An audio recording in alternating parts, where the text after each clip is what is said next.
Es el momento de invitar a un especialista en el tema. Recibimos a Javier Santier, advisor de Legal Hub y socio del estudio Bulló ICGEM, que nos va a hablar sobre cómo afecta la innovación tecnológica en la prevención del fraude. Javier, todo tuyo. Bueno, muchas gracias. Se escucha bien, ¿no? Yo voy a tener que hacer con vaso de agua porque tengo algo de tos. Quiero agradecer primero a CESBI, a los amigos de hace tantos años, la invitación. Cuando me invitaron, dije, ¿cómo explico a la gente del seguro y que conozco hace tantos años, un abogado hablando de tecnología? ¿No? Me resultaba algo particular, sobre todo los que más me conocen, como asesor en temas de siniestros, en temas de comercialización de seguros, en llevar y gestionar un montón de litigios del mercado. Pero bueno, lo que sucedió fue que en algún momento nos dimos cuenta en el estudio que había llegado el momento de hacer una transformación. Nosotros creemos que está cambiando el mercado legal, está yendo más hacia lo que son las legal operations, a servicios mucho más veloces, y donde uno de los factores fundamentales en el servicio y en un buen servicio es la utilización de datos. Consecuentemente empezamos hace 3 años un trabajo bastante profundo, primero dentro del estudio, y a partir de ese trabajo que hicimos en el estudio fuimos mutando, nos dimos cuenta que teníamos que crear una empresa más enfocada en lo tecnológico y no seguir esta transformación dentro de un estudio jurídico, porque ustedes imaginarán, los estudios jurídicos habitualmente tenemos un arraigo conservador bastante fuerte y sobre todo también una forma de trabajar del abogado como profesional independiente habitualmente con una tendencia hacia el individualismo. Entonces lo sacamos de lo que era el estudio jurídico, armamos una empresa, digamos, de analítica avanzada, donde dijimos vamos a asociarnos con gente especializada en el tema, y particularmente estamos trabajando con físicos, data analysts, scientists, ingenieros de datos, o sea, gente, y armamos un lindo grupo interdisciplinario. ¿Y de dónde empezó todo esto? ¿De dónde venimos nosotros? No sé qué botón toco. Hablo de tecnología y no puedo pasar la tribuna.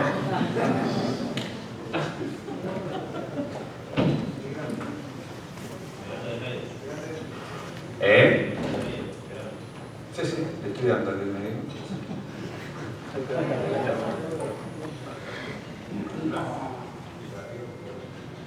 Perfecto. Bueno. Estoy pasando todo. Estoy yendo para atrás. Terminé la presentación.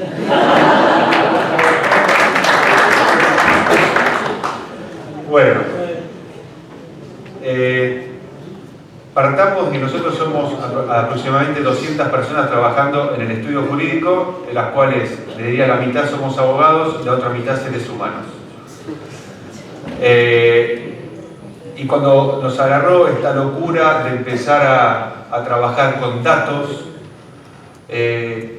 percibimos que teníamos un montón de información que no estábamos utilizando.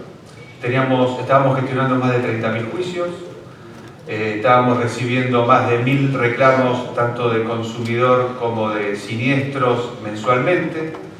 Estábamos asesorando y sin embargo no estábamos aprovechando toda la información y todos los datos todos esos documentos que generábamos nosotros y que recibíamos de fuentes externas nos estaba proporcionando.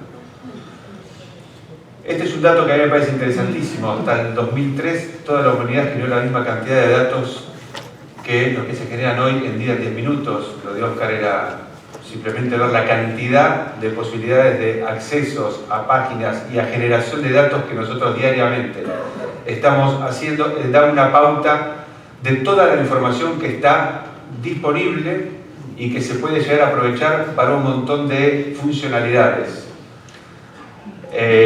Nosotros, inicialmente, como teníamos todo ese bagaje de trabajo, lo primero que hicimos fue atacar algunas particularidades que hacían a nuestra gestión como estudio jurídico y generamos automatización de notificaciones. Nosotros los abogados trabajamos con, ¿vieron las cédulas de notificación que habitualmente llegaban? Bueno, ahora nos llegan electrónicamente, pero no nos llegan al estudio.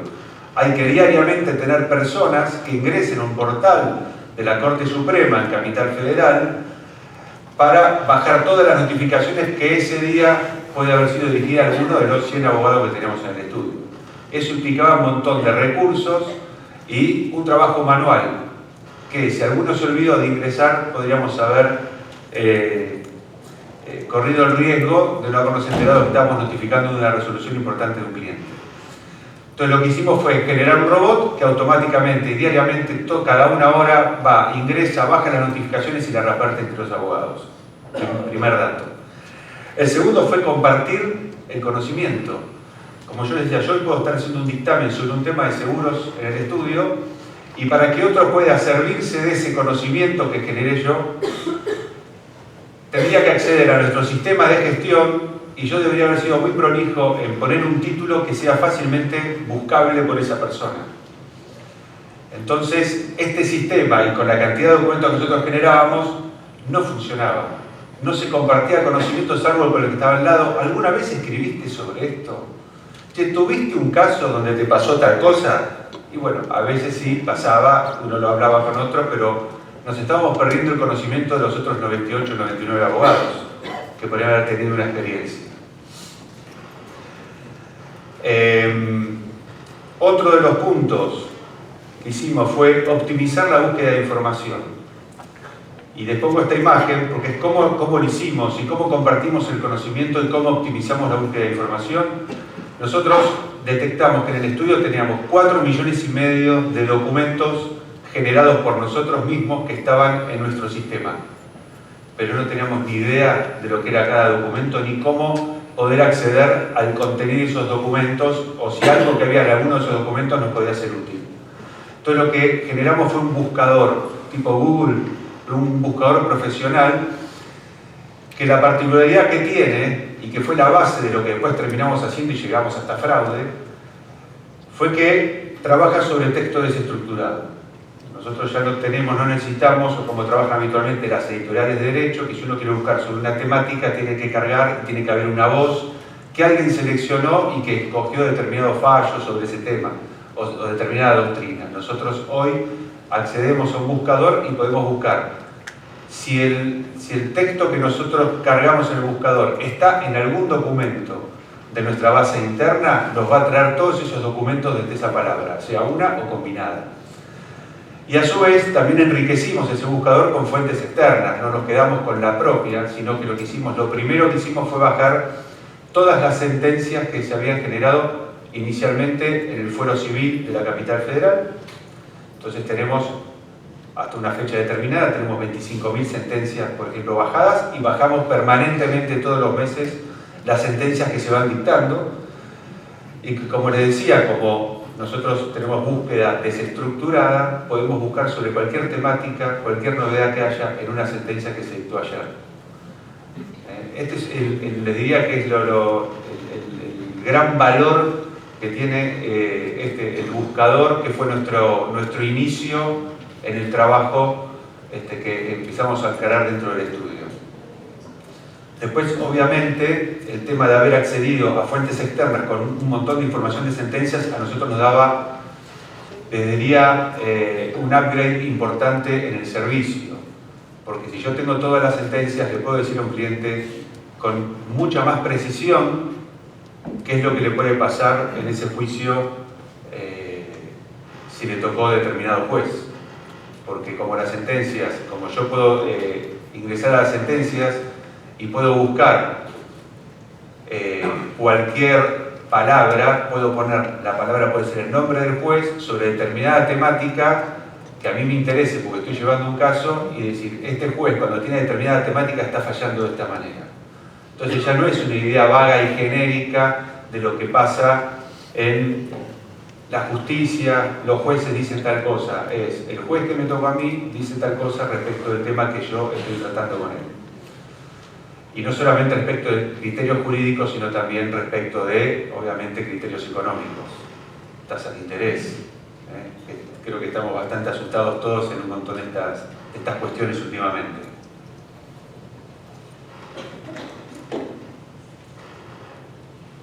De esas sentencias de las que estoy hablando, al igual que de otros documentos judicializados, se puede obtener un montón de datos.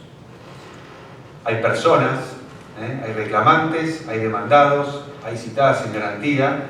Nosotros hicimos un trabajo inicialmente, que es el que ya está productivo, muy enfocado en lo que es accidente de tránsito, porque por un tema de volumen. Estamos trabajando ahora también en laboral, armando una plataforma que también va a incorporar lo laboral. Pero lo que fue muy interesante eran todos los datos que podíamos obtener de una sentencia. Después los métodos que aplicamos para obtener la información y todo, que algo les voy a contar, sabiendo que yo no soy un técnico, sino que soy abogado. Algo aprendí, algo les entendí a los muchachos cuando hablan y se los voy a contar. Les diría que es un poco bueno, otra vez lo mismo, lo que no sé por qué va siempre para atrás.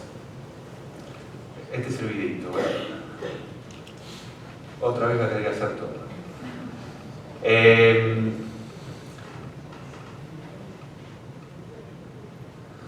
Esta imagen es un poco la que representa lo que yo les digo. Nosotros pasamos documentos, no tenemos personas cargando bases de datos, o sea, no necesitamos.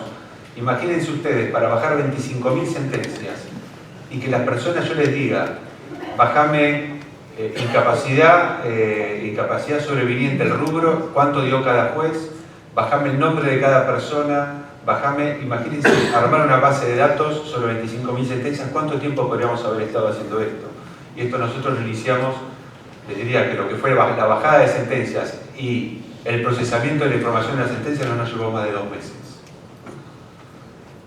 Y 2 meses porque recién empezábamos, hoy es mucho más rápido todavía. Y este es un poco cómo lo hacemos. Los documentos pasan, entran en un motor, ese motor procesa la información de acuerdo a los datos que nosotros programamos que queríamos que nos diera de esos documentos el sistema. Ese sistema, y ahora sí lo voy a pasar, si quieren, se hace el scrapeo de la documentación, eso se hace después un parseo. En el parseo lo que se hace es uniformar, si se quiere, se pone en texto plano todos los documentos. ¿Para qué? Para que no haya diferencias, ¿no? Mayúsculas, minúsculas, lo que hace el sistema es ponerlo todo, uniformarlo, homogeneizarlo. Después se hace un preproceso de información y después se aplican algunas de las herramientas de lo que es la inteligencia artificial. Nosotros no decimos que hacemos inteligencia artificial, sino que usamos herramientas de inteligencia artificial y utilizamos bibliotecas del lenguaje natural language, o sea, no estamos usando bibliotecas en inglés, porque estamos trabajando sobre documentos en español, que eso es lo que nos interesa a nosotros en este momento. Trabajamos muy fuerte con Machine Learning y estamos en este momento empezando a desarrollar las primeras redes neuronales, que eso ya es Deep Learning, es un paso todavía más avanzado. ¿Qué es lo que nos va a otorgar la Deep Learning? Bueno, que esa información que nosotros obtengamos mejoremos bastante más la performance de información que estamos levantando. Ustedes imagínense que levantar de 25.000 documentos información siempre va a arrojar algún porcentaje de error. El sistema no es perfecto, es perfectible, va aprendiendo de sí mismo y también lo que estamos utilizando es un sistema supervisado. Toda información que el sistema está levantando con los algoritmos que nosotros desarrollamos, después hacemos testeo. Tenemos abogados que leen las sentencias, bajan la información y después testeamos si el algoritmo cometió errores o no cometió errores, y si los cometió, ver por qué lo hizo, y lo que vamos haciendo es enseñándole para que cuando volvemos a indexar un montón de documentos nuevos no vuelva a cometer el mismo error y ya mejore mucho la performance. Hoy estamos arriba del 75% en lo que es la performance, calculamos que con el Deep Learning vamos a llegar arriba del 84%.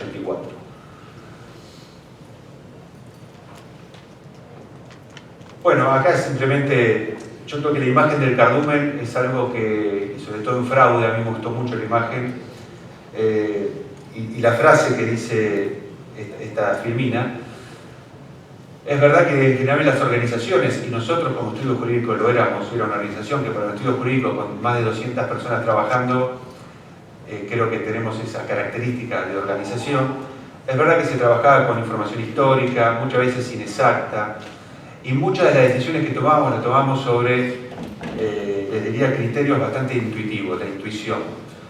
Y siendo abogados, como les decía antes, con mucha subjetividad. La gran ventaja que tiene la utilización masiva de datos es que nos da mucha más objetividad. No desconozco que nosotros en lo que estamos trabajando son documentos generados por personas. Una sentencia tiene una gran carga, les diría, subjetiva, porque hay un juez que está resolviendo sobre un caso de acuerdo a veces a criterios jurídicos adecuados, razonables, pero también cuando uno trabaja en esto se da cuenta que el 90% de esas sentencias están hechas con copia-pega. Entonces uno agarra a un juez y ve 10 sentencias seguidas y se aburre, porque lo único que le modifican es un monto, los nombres de las personas y no mucho más, cosa que da un poquito de vergüenza ajena. Pero bueno, siempre digo que es mucho más objetiva la subjetividad de muchos que la subjetividad de uno solo. Entonces, el tener la información y la subjetividad de muchísimos jueces, o el tener la subjetividad de muchísimas partes en sus escritos de demanda, lo que nos están dando es datos objetivos. Son mucho más objetivos. Obviamente que en una demanda voy a tener una fecha de siniestro, que supuestamente será un dato objetivo, nombres, apellidos, DNI, domicilios, toda información que surge en los escritos de demanda, que son datos objetivos, cuya utilización creemos que es muy valiosa a la hora de querer prevenir fraudes. Y antes de entrar en fraude, por lo menos me pareció interesante, porque como fraude estamos trabajando más en spot que en plataformas. En plataformas nosotros creamos dos plataformas, una que es más para la gestión de los abogados y muy focalizada en lo que es sentencias y el comportamiento judicial. Otra plataforma que es más corporativa, hoy apuntando más al mercado de seguros, donde también hay información judicial que creemos que es valiosa, porque tenemos desde cuánto dura en promedio un juicio en primera instancia, segunda instancia, y más o menos como vienen fallando los jueces, va a haber un simulador y criterios jurídicos sobre seguros. Y después pasando para lo que es el fraude puntualmente, ¿en qué estamos trabajando el fraude? Que es simplemente una partecita. No sé si el video se ponía...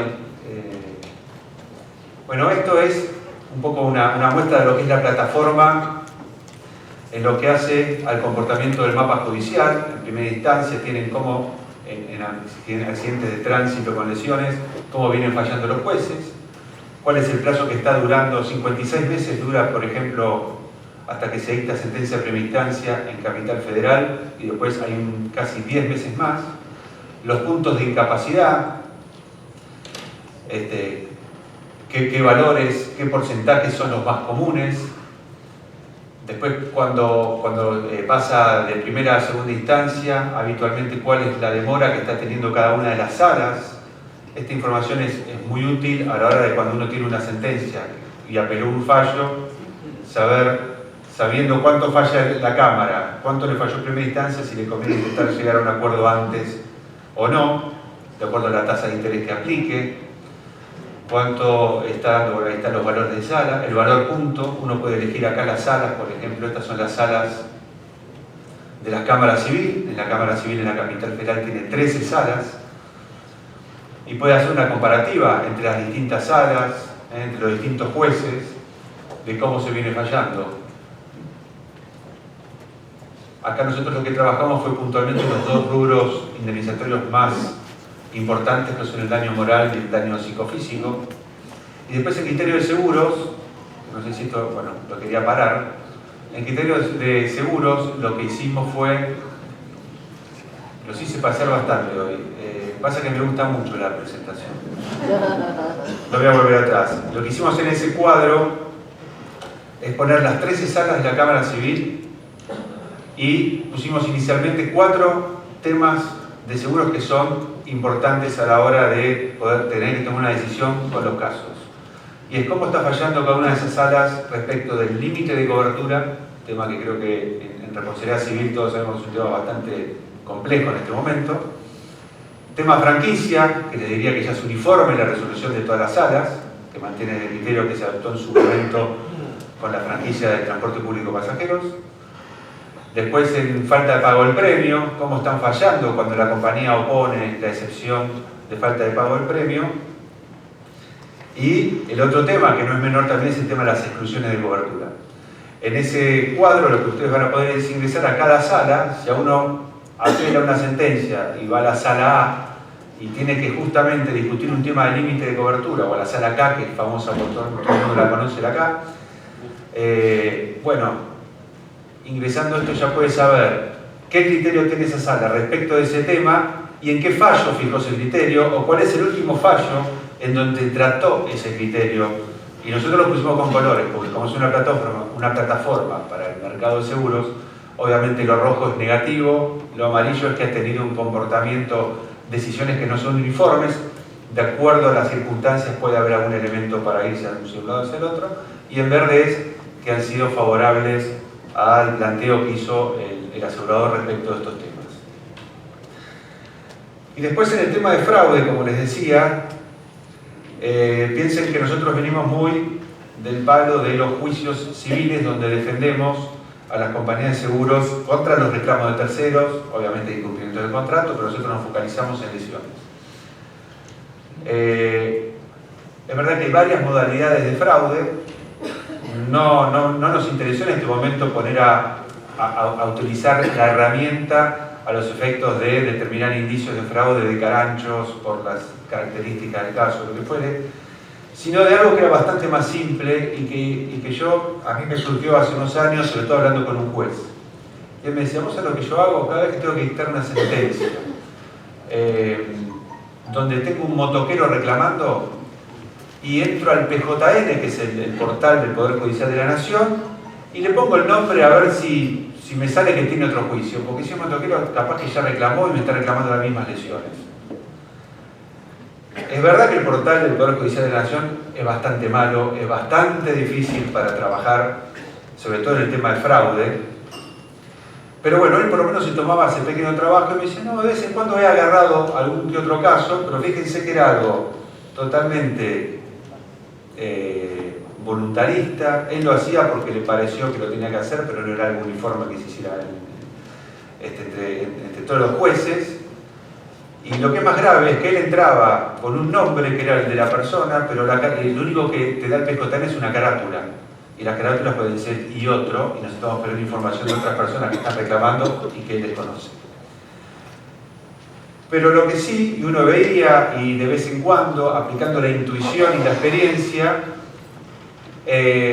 oyendo a una audiencia, decía, acá a mí no me gustó el testigo me parece que es un poco no veraz, para no llamarlo de otra manera, o dice, este abogado habitualmente tiene casos que son medio, ya el abogado de por sí ya es un indicio.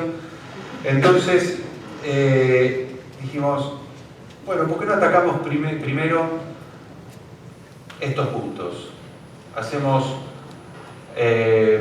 Busquemos indicadores de fraude respecto de la alta frecuencia con que me aparezca una persona en escritos de demanda.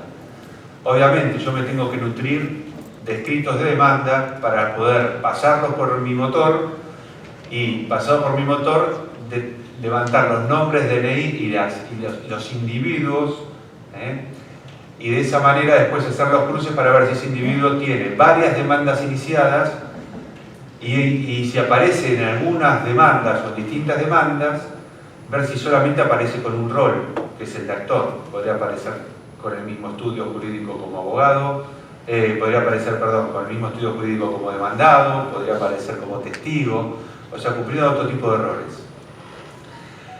Esta es un poco la forma que nosotros implementamos el trabajo, que es hacer un diagnóstico, sobre todo de la documentación que se recibe, y como les digo, lo importante es que nosotros acá necesitamos base de datos de nada. Nosotros trabajamos con documentos.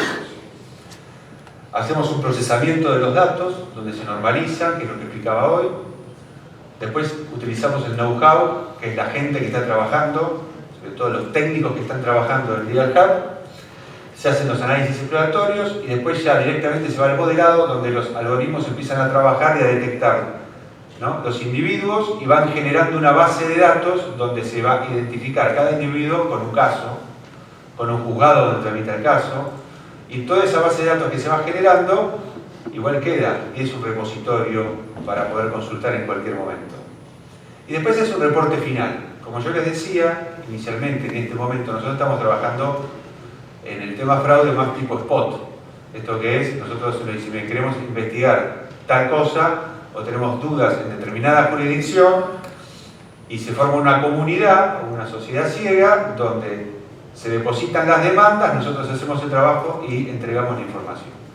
A modo de ejemplo, bueno, antes del ejemplo es, ¿qué es lo que buscamos? Como les decía, la frecuencia, el número de veces que el mismo individuo participa en los distintos siniestros, la multiplicidad de errores, el número de veces que el mismo individuo participa en distintos siniestros pero con roles diferentes, multiplicidad de abogados, puede ser que muchas veces personas que aparecen con una gran frecuencia aparecen en 2 o 3 estudios distintos, pero da la casualidad que habitualmente los 2 o 3 estudios distintos son los que ya todos conocemos, por decirlo de alguna manera. Después, multiplicidad de empresas. Sí hemos visto que en general cuando se hace más de un reclamo en la misma persona no lo hace contra la misma compañía porque sería fácilmente detectable. Y una de las ventajas que tiene el fraudulento cuando quiere hacer varios reclamos es que muchas veces no se cruza la información, sobre todo cuando estamos en la etapa judicial, o no se cruza lo suficientemente bien como para poder detectarlo. Y después lo que se hace es se indica cuál es la potencialidad de fraude que tiene cada una de las personas individualizadas después de haber hecho este análisis. ¿Y qué es lo que nosotros damos como entregables? Lo que estamos haciendo es, primero leads para triaje, lo que hacemos es un listado que ahora lo vamos a ver. Después hacemos card report, que en realidad son fichas de cada uno de los individuos que nos aparecieron con algún score alto de fraude en función de la frecuencia, en función de la multiplicidad de errores, sobre todo, y si pertenece a alguna red que se formó al combinar algunos de estos datos. Y después se hace un informe visual final que lo vamos a ver. ¿Qué son las leads? Bueno, las leads es esto. Por ejemplo, acá son todos nombres ficticios. Lo que nosotros indicamos es con qué frecuencia apareció en este trabajo concreto que se nos dio. Supónganse, fueron 300 demandas que tuvimos. Bueno, el señor Zorro apareció 7 de frecuencia, con un solo abogado, en un solo rol, en 4 aseguradoras distintas, y el score rojo nos da altísimo, de acuerdo a la forma que nosotros tenemos de medirlo.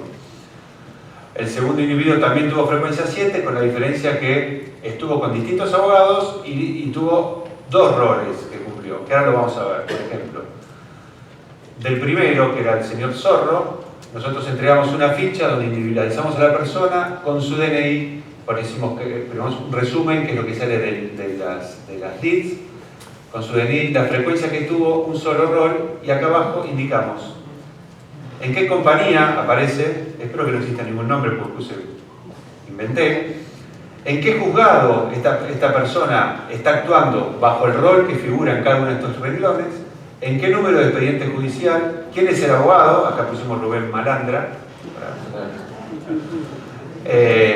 y la fecha del siniestro, la fecha de hecho, que es importante, es un elemento importante, tal vez no en un caso como este que siempre fue testigo. Este es uno de los famosos profesión testigo que hay bastante, lo que hemos ejercido casi 30 años, nos pasaba sobre todo en labora mucho esto.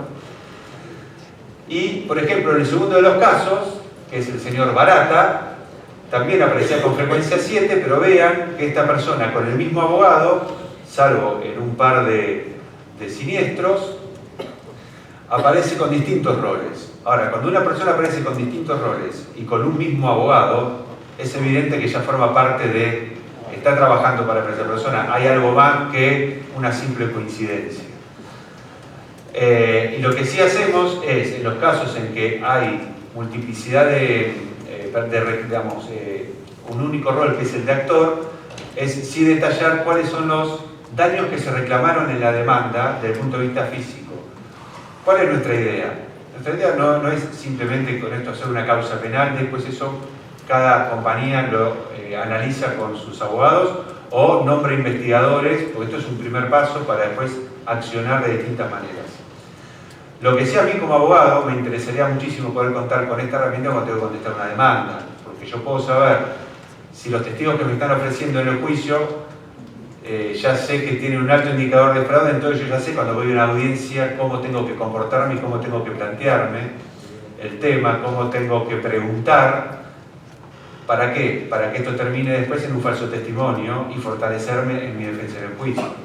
O si yo sé que esta persona reclamó la misma lesión en distintos juicios, poder también invocar esa cuestión cuando se va a hacer la pericia médica en el expediente, denunciarle la multiplicidad de reclamos al juez. O sea, hay un montón de elementos que no necesariamente es la causa penal final. Lo importante es que si uno hace prevención, por lo menos puede reducir el impacto económico que tienen todos estos casos que están pendientes y que tienen unas reservas generalmente altas cuando entramos a analizar casos de estudios jurídicos de lesiones que sabemos que en algunas jurisdicciones terminan siendo importantes. Bueno, así como ese teníamos otro caso más también que tiene, acá en este caso era solamente con el rol de actor en 5 oportunidades, lo que sí era bastante claro que siempre se reclaman las mismas lesiones. Y después nos pasó en algún análisis que hicimos de algún abogado en particulares que nos llamaba la atención que muchos de los escritos de demanda, nosotros nos levantaba el algoritmo, que con un mismo estudio jurídico aparecían siempre 3 o 4 médicos como el primer médico que había atendido a las víctimas. O sea, no era el consultor de partes, que era lógico que siempre estuviera con el mismo abogado, sino que eran los médicos que habían atendido a víctimas totalmente distintas en distintos momentos, en distintas oportunidades, pero con un estudio jurídico nos aparecía recurrentemente determinados médicos.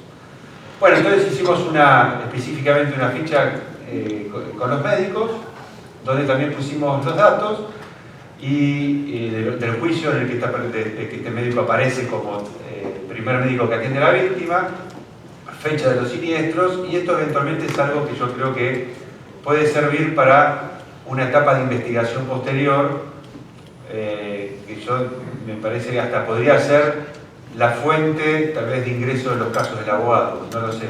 Yo llego hasta la prevención y hasta decir, he detectado todo esto con los datos que el mismo abogado aporta cuando inicia una demanda. Y después, una de las cosas que hacemos a veces es geolocalización, en este caso lo que pusimos fueron los médicos respecto del abogado por ejemplo, el estudio Malandra, era la casualidad de que los médicos estaban todos situados, los consultorios, muy cerca todos de donde tenía el asiento el estudio jurídico. Y esta es toda información que sale de la demanda. Nosotros tuvimos que ir a Google, en ningún lado. Esto está en los escritos que podríamos llegar a procesar y que yo creo que sería muy bueno que las compañías empiecen a procesar lo que sale de un escrito de demanda. Sí, no recomiendo tanto la carga manual, porque la carga manual, el problema que tiene es que cargan distintas personas y cargan de distinta manera y se empieza a perder mucha posibilidad de cruces. Yo creo que una herramienta de analítica avanzada lo que permite esto de levantar la información es que se levanta en forma uniforme. Y esto es lo último que nosotros cómo hacemos una visualización cuando nosotros detectamos de un espectro que analizamos de demandas y generamos estas alertas de fraude de determinados individuos, los ponemos en una visualización de red y lo que va a aparecer es el tamaño del nodo tiene relación con la cantidad, con la frecuencia que esa persona aparece. Cuando nosotros nos situamos arriba de cada nodo, al costado abre una solapa, identifica quién es la persona y todas las personas que están vinculadas a su red. Si aparecen personas vinculadas que tienen más de frecuencia 1, o sea que puede haber un testigo solo, una sola vez, indicador 0, pero si justamente es testigo una persona que a su vez tiene frecuencia 3 como testigo en distintos casos, lo que va generando es la visualización de una posible red fraudulenta. Bueno, y esto es un poco a donde estamos llegando hoy con el fraude. Igual nosotros, como decimos y como aprendimos de los técnicos, estamos en beta permanente. Nada más, gracias. Muchas gracias, Javier.